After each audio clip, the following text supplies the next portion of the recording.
எல்லாம் வல்ல இறைவன் நம் அனைவரையும் காத்து ரட்சிக்க வேண்டும். ஒரு சமயத்திலே அர்ச்சனா தேவிக்கும் வாயு பகவானுக்கும் மகனாக பிறந்தவன் அஞ்சனை பெற்றெடுத்த அருந்தவ புதல்வன் வீர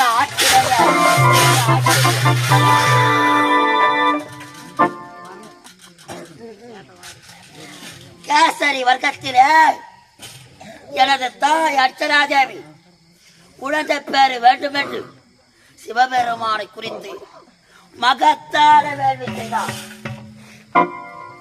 அப்படி தவம் இருக்கும் நேரத்திலே ஊன் உறக்கம் இல்லாமல் அந்த காற்றையே வாயு தேவனையே சுவாசித்து உயிர் பார்த்துக் கொண்டிருந்தான். அச்சமயத்திலே வாயு தேவன் பார்த்தார். ஊன் உறக்கம் இல்லாமல் ஒரு பெண்ணானவள்